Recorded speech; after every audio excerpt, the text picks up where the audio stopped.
Welcome after the break. And now we have a virtual meeting with another representative of Ørsted.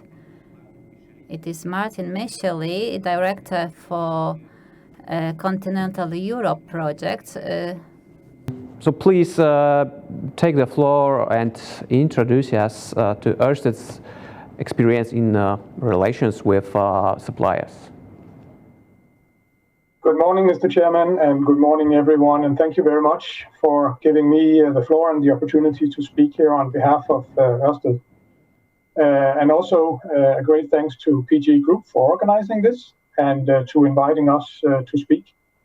I think it was some very good introductions already from Chairman Morawiecka and from Vice President Wasiłek. So I think I can only add to what they have already said, and as Rasmus Erbo has also said, we're off to a good start, I think, in Poland with more than 450 participants here. This is a very good sign, and we are very happy to see that. We are in Poland for the long run, as Rasmus Erbo said. So it is key to us that we are off to a good start. And what I personally believe in is a strong and ongoing dialogue with the supply chain. That is the key to success, both when it comes to performance on quality, on health and safety, but also when it comes to being competitive, and certainly also when it comes to further developing the supply chain in Poland. We are there, as I said, as a long-term investor, and we have a history of that. We have shown that in other markets. So when we enter the markets, we also stay there for the long term. We like to help this growing industry, and also would like to help with the energy transition, as we have done in other markets. We would like to do that in Poland as well.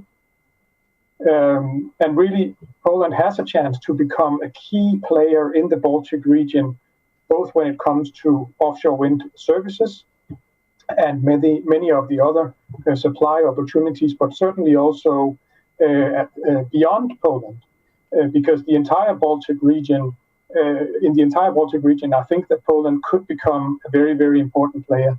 So please see the opportunities here as going beyond Poland as well. I will share some examples, and I can see already we are on the first example here. Not all of them will apply directly to Poland, but it gives you a pretty good idea of how we have worked with local supply looking backwards.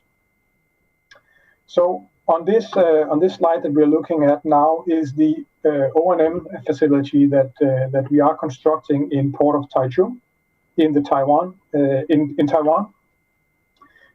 It includes a 20-year lease. So again, this shows the long-term commitment. We have by now invested about 4 billion new Taiwan dollars, which corresponds roughly to 550 million Swati. So quite substantially. And what you see here on the screen will actually entail several hundred direct and indirect jobs. So that was the first example with the O&M facility in Taiwan. And if we move on to the next one, you will see another contract that was made in Taiwan. This one for supply of pin piles for the foundations. So the foundations there are of the jacket type, which means that pin piles are piled into the seabed to keep the jacket structure in place, to keep the turbine in place. And we have ordered a number of these pin piles from local suppliers. As you see here, Century Wind and also Formosa Heavy Industries, both of them supplying a number of pin piles to our 900 megawatt project, Changhua 1 and 2A.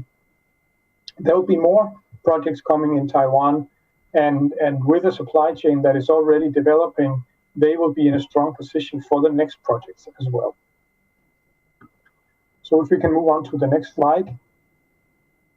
Something that we are particularly proud of is this development in the US, where we engaged with a number of the trade unions to create a way for regular construction workers to transfer into the offshore wind industry, whether it be as wind technicians or part of the installation.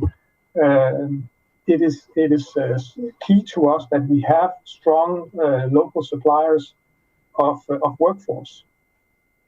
So how does that look in Poland? I think Poland has a very, very good opportunity to provide skilled workers for the offshore industry. We know that historically Poland has that, not so much in the offshore industry, but in the steel industry, in the mining industry. So I think there is a good opportunity, without being at all as knowledgeable about the Polish market as many of you are, of course. I think there is a strong opportunity that we can support and develop a part of Polish workforce to be employed in offshore wind going forward. And that we would very much like to be a part of. Now, coming back to installation, and you can see on the next slide here that what we've also done in the US is procure an installation vessel, which is currently being prepared or being built in the US. Now, of course, the US is special because they have what they call the Jones Act, which means that you cannot operate these vessels unless they are actually built and operating under a US flag, which means it's sort of a demand that you have to do it, which means it doesn't necessarily apply to Poland. Yet it is just to show that there are several opportunities when we're looking into this. This particular project means an investment of about $500 million US, and at the peak point in time, it includes some 1,000 workers on the project, on building the vessel itself. Coming back to Europe on the next slide, you will see monopiles. So that is the foundation supplied for our Borsele 1 and 2. So a number of those monopiles were supplied by SIF Group, which are in the Netherlands, where the project also is. And you could say, couldn't we have sourced this from anywhere else in the world? Possibly. But it just so turned out that SIF were the best opportunity for us, because we look at the total cost of the monopiles. And that also means the transportation cost has to be factored in. And there was a very good opportunity, because, of course, the transportation cost when you are operating out of Rotterdam, where they built a new assembly site, is, of course, smaller than if you're to transport the foundations from, say, China. And it's the same thing in Poland. If you make the components in Poland, your transportation cost will likely be less, and you will be more competitive. So that is a good segue into to the supply chain, actually. Then moving on and saying something a bit more general about the supply chain and the supplier base. For us, it is something which is always moving, which means we monitor it, and we also expand it on an ongoing basis, simply because we want to have the strongest suppliers, and we want to have a strong supplier base as such, which is also locally anchored, because often we see some very good opportunities in that, not least that the transportation is less complex. Of course, it's also part of bringing down the levelized cost of electricity, which has been very much on the agenda for the past many years. And it will continue to be something which requires a lot of focus. And that is why new and also very competitive suppliers will emerge in the markets. And that's where we are super observant to make sure that we capture all these strong new suppliers that are coming into the market. Now, as was mentioned in the first speech today, I very much agree on the opportunities that are immediately ahead when you look at a Polish supply chain. So very much on the operation and maintenance harbor, on the construction and loadout harbors. That is, of course, key that you are close by, and there it's very obvious to use Polish harbors. Certainly also on the steelworks, potentially secondary steel for foundations. It could be on the offshore substation, fully or partly. It could be on the O&M, so operation maintenance work in itself, when we go into the operations phase. And that means that is the long run, right? The construction phase is, of course, a limited period of time, but there will be several projects coming after this one as well. So please do not see it as a one-off. And as I said, this goes beyond Poland as well. So building up a strong supply chain in Poland is also an opportunity for the years to come, especially on the construction and certainly also on the operation and maintenance side. And then finally, of course, there are the onshore works, where I'm quite sure that a large number of Polish suppliers will also be very interested in those works when it comes to cable laying, when it comes to constructing the onshore substation and electric systems themselves. So we would like to engage in the dialogue with the supply chain to ensure that, well, of course, it lives up to the rest of sort of the market standards and quality, but also that it is competitive and that it develops along with the rest of the industry and potentially stays ahead of the rest of the industry. And on that, I think it's important not only to focus on the tier one supply. That means the big packages, and I'll show that in a second. Chairman Morawiecka also highlighted the key contracts. But actually, there is an equal or maybe even bigger opportunity as a sub-supplier to some of these larger contracts.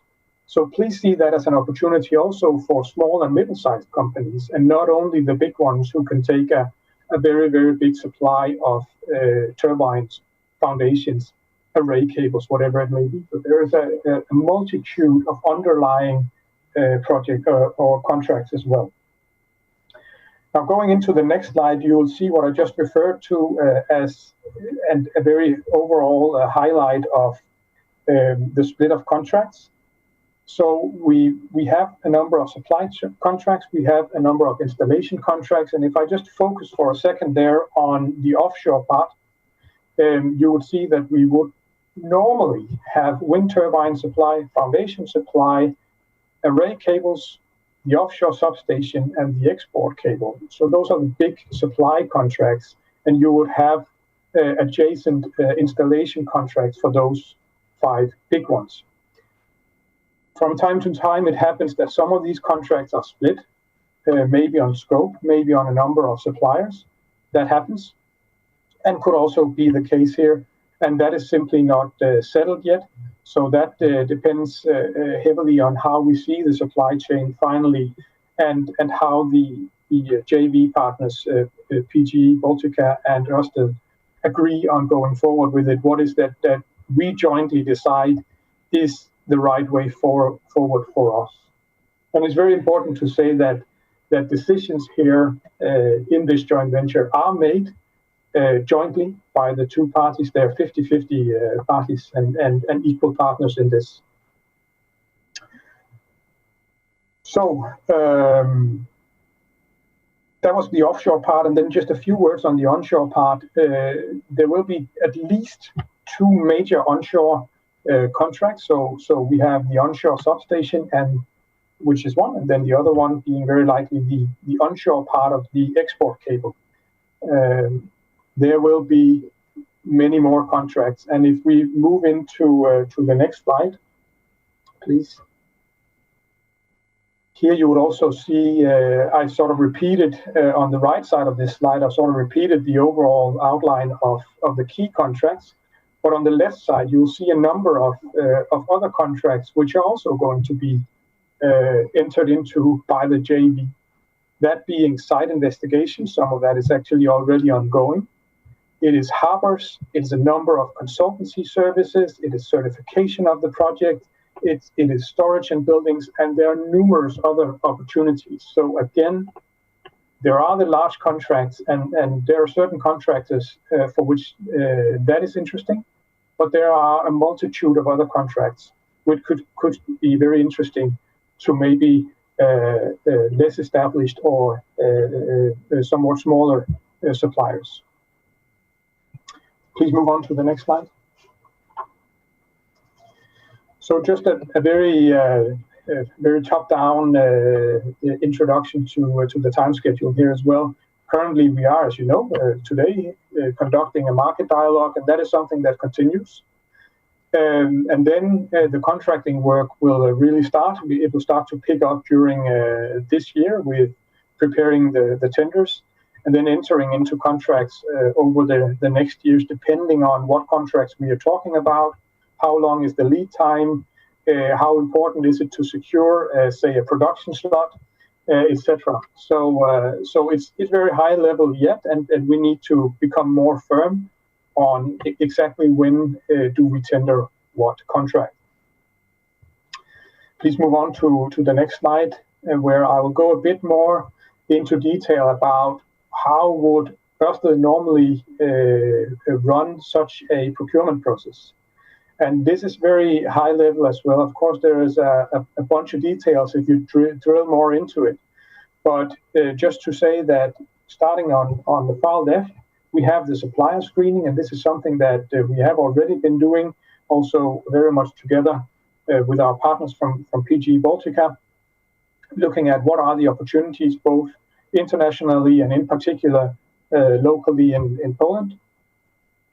Then introducing the supplier dialogue, which is part of what is ongoing today, and then moving on to the pre-qualification in each of the contracts. So when the contracting strategy is in place, you will start tendering for the various scopes, and that would entail a pre-qualification, which can be done in several ways. I'll not go into more detail there. But that is how it's normally done. So you have a number of suppliers that are shortlisted, and they will then be invited to tender for the contract, and subsequently shortlisted again, and we will start negotiations with the preferred supplier. Then finally, of course, the contracting is done before we move into to execution of the contracts, and the timing there varies a lot. Again, back to what I said about lead times, what I said about securing production slots, whatever it may be. So the execution actually starts quite a number of years before you see something physical in the water. Please move on to the last slide here. I would just like my final words would be to reiterate, we are here as a long-term investor, and to support the Polish economy in this growth opportunity that it has. We want to help build and develop this local opportunity. And I think, as I said from the beginning, 459 have signed up for this event, which is a pretty good indication that there is also huge interest from the supply chain to actually be that active partner. And I cannot emphasize enough how important that is to have, you could say, a successful collaboration going forward. Now, my final word on that would be that the split contracting that you have seen outlined and the opportunity to become a sub-supplier is actually a very, very good chance for even what is not yet a very developed offshore wind supply chain in Poland. So please see this as an opportunity also to move into this completely new industry, which is, you could say, in terms of having offshore wind farms new to Poland, but when it comes to the sub-supply or the supply, it's actually not new. But as Rasmus Erbo mentioned earlier today, a large number of Polish suppliers and sub-suppliers are actually already very, very active in offshore wind. So that would be my final remark. And then thank you very much for your attention and again for giving me the opportunity to speak here. Thank you. Thank you for such a comprehensive presentation, especially for the case studies given. We are happy to cooperate and join our experiences and knowledge. So thank you. Ja zapraszam teraz Państwa na nieco dłuższe. Now I'd like to invite you to a slightly longer break to give you time to prepare yourselves to our last two presentations. So we'll see each other in 10 minutes.